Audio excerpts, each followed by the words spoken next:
Welcome to another edition of the Coach's Corner.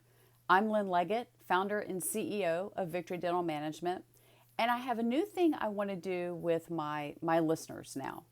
I want to be able to open up Coach's Corner to questions that you may have, because I was actually asked that at a recent ADOM meeting that I was speaking at, and I thought, why haven't I thought of this before? So if you have any questions, send them in to me, and maybe yours would be picked for next month.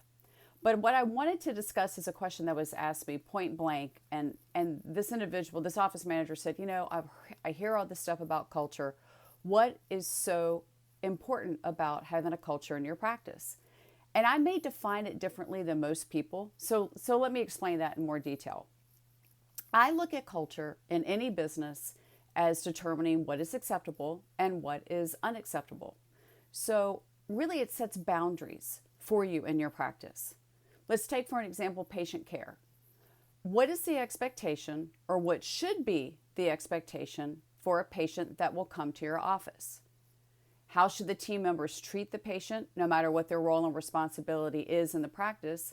And how should the doctor be treating the patient? Not only patient care should be considered, but also things like, how should your team behave with one another? And that's a big, sticky topic sometimes when we start talking about conflict and conflict resolution. But not only that, but how should the doctor behave with individual team members and the team as a whole? So purposely, I'm really making this simplistic so that you get my point. I know this can get very, very complicated very fast, but that's why defining culture that way is something that will help you and your team. In fact, it may be very helpful for you at your next team meeting to sit down and put some things on paper. What should the expectation be? What should the culture be? And start building that. And I guarantee you, there's at least one person on your team that needs to hear it from you, because not everybody is clear on that.